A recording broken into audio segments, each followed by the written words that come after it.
Welcome to an informational webinar about the Landmarks of American History and Culture and Summer Institutes program, led by Julia Wen, a Senior Program Officer in the Division of Lifelong Learning. Over the course of the webinar, we will explain key features of the program, discuss project development, provide an overview of the application process, explain the review process, and provide application tips.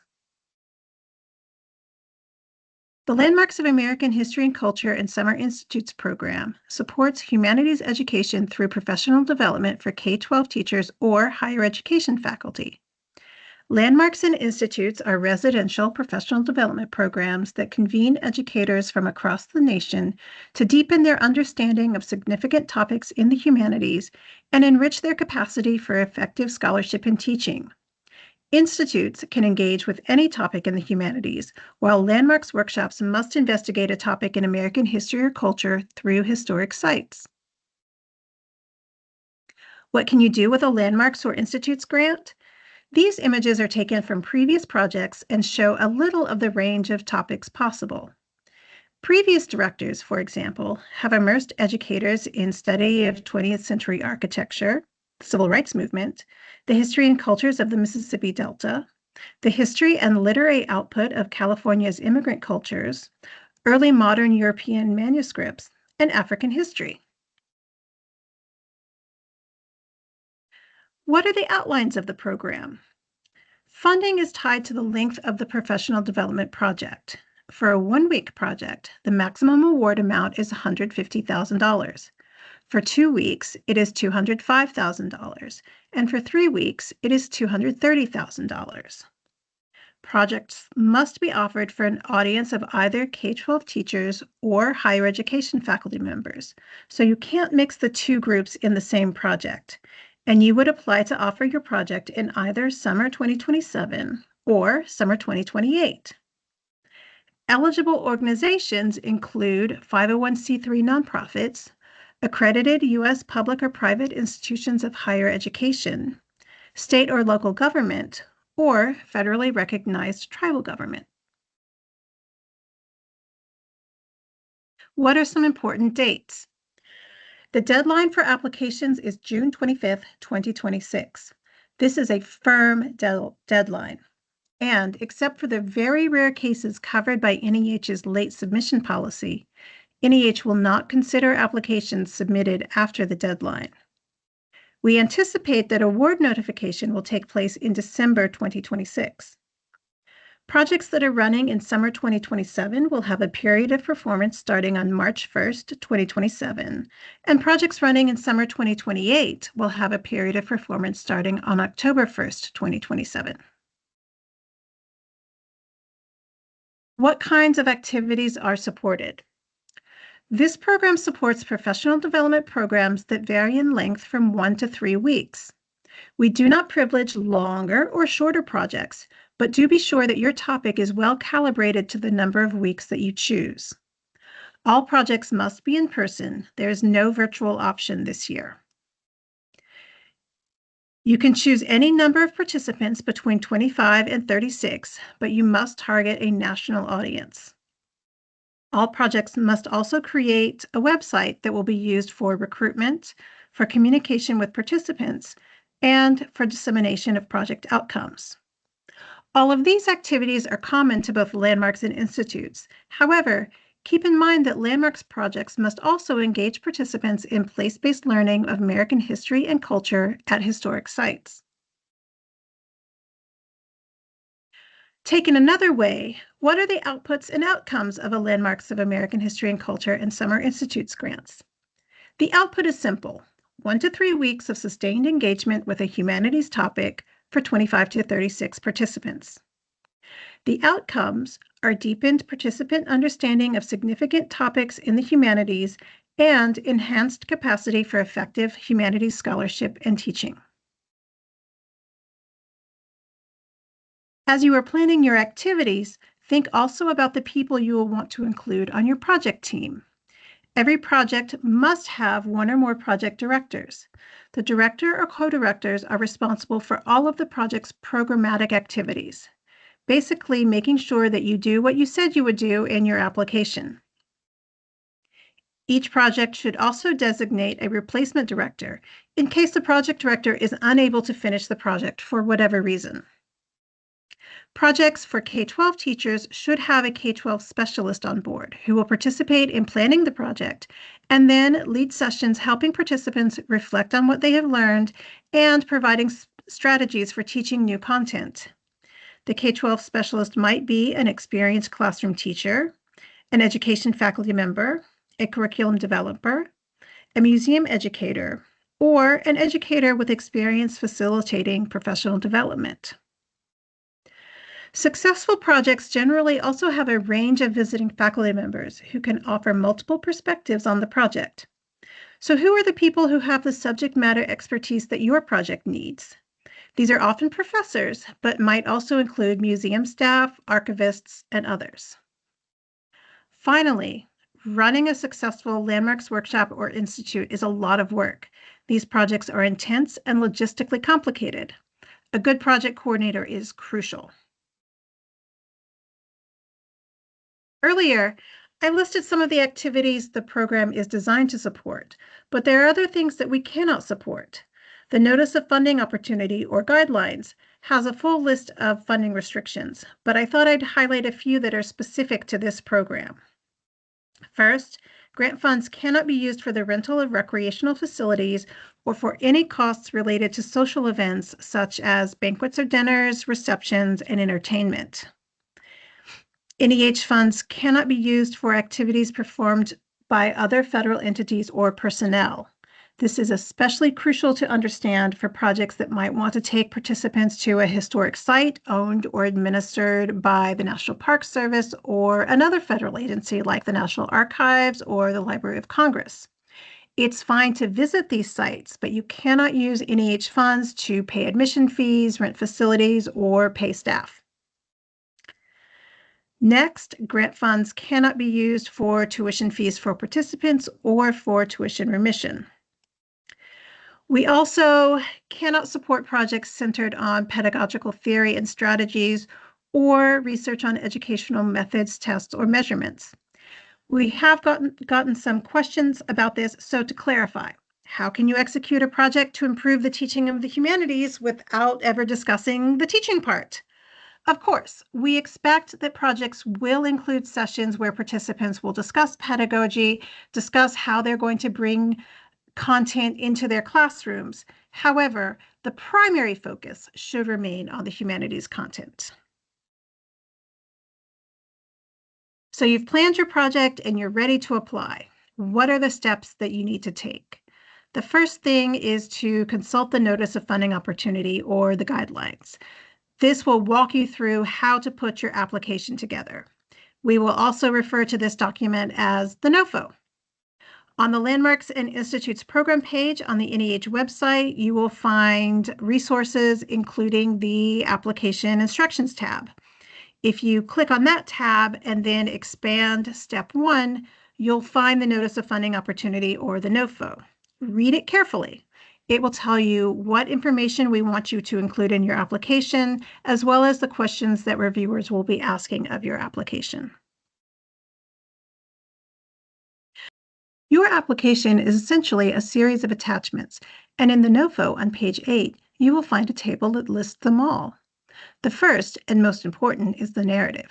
This is where you make the intellectual, educational, and practical case for your project, and it is generally the application element that reviewers spend the most time on.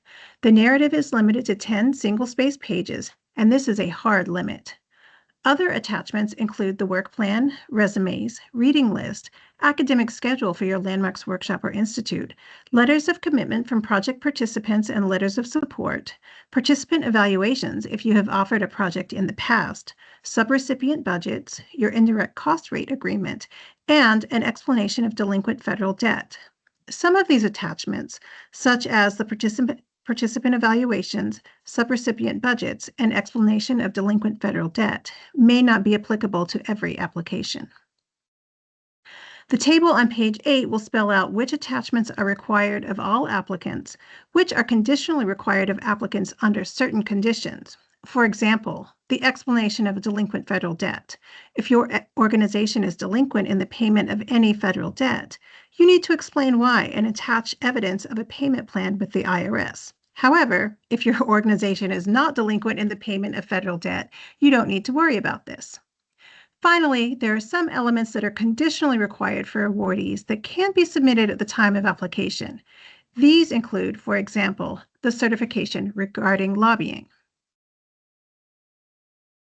So, what attachments are required?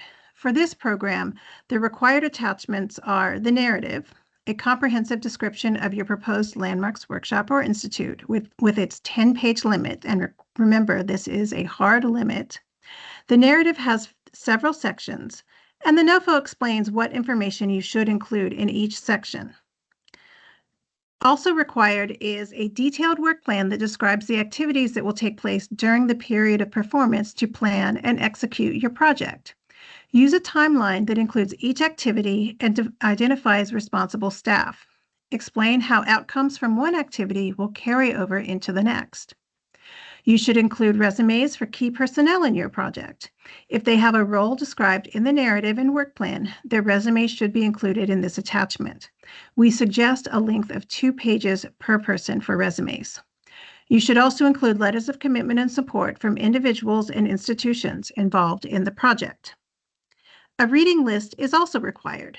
This would include books, articles, primary sources, films, videos, and other materials that participants would work with before and during the workshop.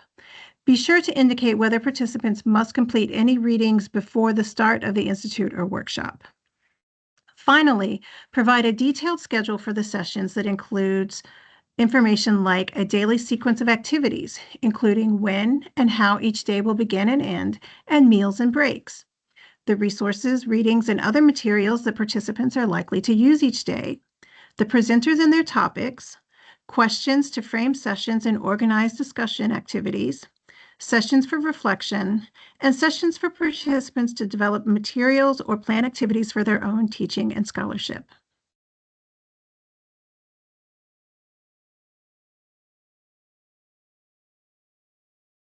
The application is actually submitted through grants.gov. When you reach the grant page at grants.gov, you will see a red Apply button that will let you start a workspace for your application. The grants.gov listing for the project also includes important information about eligibility and where to get information on the NEH webpage. So there will be a link to the grant resource page on the NEH site, as well as the Lifelong Learning email address. When you or your institutional grant administrator start your application workspace in grants.gov, there are several required forms. These are the SF424 application for federal assistance, the supplementary cover sheet for NEH grant programs, the project performance site location form, the research and related budget form, and the budget justification, as well as the attachment form, where you will upload all of your application elements that we just discussed. One thing to keep in mind, your narrative, work plan, and all of your other application elements must be uploaded as PDFs. And one note about these forms, get in touch with your sponsored research office early in the process. They can help you with the forms, and depending on the institution and personnel involved, may even prefer or require to open the workspace and fill out the forms themselves with your input. And remember, it's actually the institutional grant administrator, the IGA, who is usually someone in your sponsored research office who actually submits the application. I cannot stress enough that you should get in touch with them early in the process so that you and they are all on the same page. Some institutions, for example, have internal deadlines, which may be a week or more before the NEH deadline, so that the sponsored research office can prepare or review your budget, review the application for completeness, and conduct other checks. So the most important thing to know is that you really need to get in touch with your sponsored research office very early in the process. Once you've submitted your application, what happens? The NEH review process is a multi-stage process designed to ensure that each application receives a full and fair review. Once applications are received, they are sorted into panels by topic, activity type, or institution type as appropriate. The goal is to make sure that like proposals are reviewed together as much as possible. Then, panels of peer reviewers are convened to assess the quality of the proposals against the stated review criteria. After all of the panels have met, division staff use panelist ratings and comments to make funding recommendations based on the availability of funds. These recommendations are presented to the National Council on the Humanities, which reviews them. The NEH chairman considers the recommendations of the council and the staff, and by law makes all funding decisions. Once funding decisions are final, awards are announced. As I mentioned earlier, we anticipate that awards for this program will be announced in December 2026. NEH uses a peer review process, so the panelists will be scholars, educators, and administrators like you. We try as much as possible to match the experience and expertise of the panelists to the topics and activities of the applications under review. So, for example, if we had a large number of proposals to direct projects on topics in European art history, we would be sure to recruit our art historians to serve on the panel. The panels that review projects for K-12 educators will also include K-12 teachers as part of the panelist group. Your proposal will be reviewed against the review criteria stated in the NOFO. For the Landmarks of American History and Culture and Summer Institutes program, there are 3 criteria. First, intellectual quality and significance, which includes the intellectual significance of the topic and approach and the expertise of the project team. Second, program design and feasibility, which includes the quality of the schedule, personnel, and collaborating institutions. And third, impact, which includes the project's potential to strengthen participants' capacity to teach the proposed topic and post-project engagement. Returning projects will also be evaluated on how they have incorporated feedback from previous projects to make improvements. This might lead you to ask, how can I volunteer to serve on a panel? There is a sign-up form on the NEH website where you can enter your information. It goes into a database that NEH staff can search when looking for panelists. Serving as a panelist is a lot of work, but our panelists have told us that it is often filling work. Currently, all panels take place online, and there is a modest stipend for service. Finally, here are a few application tips. First, read the NOFO. Read it more than once. You really can't go wrong by reading the NOFO multiple times. It really does walk you through everything that you need to know in order to put together a strong application. Second, contact your sponsored research office early in the process and work closely with them. I cannot stress this enough. Next, make sure you include all required materials in your proposal and address the review criteria in your application. Fourth, make the strongest possible case for your project. Reviewers are not mind readers, so don't assume that they will read between the lines or fill in the gaps or just magically understand the importance of your topic. Make it clear to them. Next, know your audience and your funder. High quality humanities content is at the core of what we fund. On the program resource page, we provide some sample proposals. These are selected portions of funded proposals that can give you an idea of how successful applicants have put their applications together. Read them, but also remember that every project and every proposal is different. Next, draft early and get feedback. Currently, staff in the Division of Lifelong Learning are not able to read draft applications, but many of your colleagues may be willing to do so. And finally, contact the Division of Lifelong Learning if you have questions. You can email your questions to learning@neh.gov. This concludes our webinar. Thank you so much for viewing. We look forward to receiving your questions and ultimately receiving your applications. Thank you.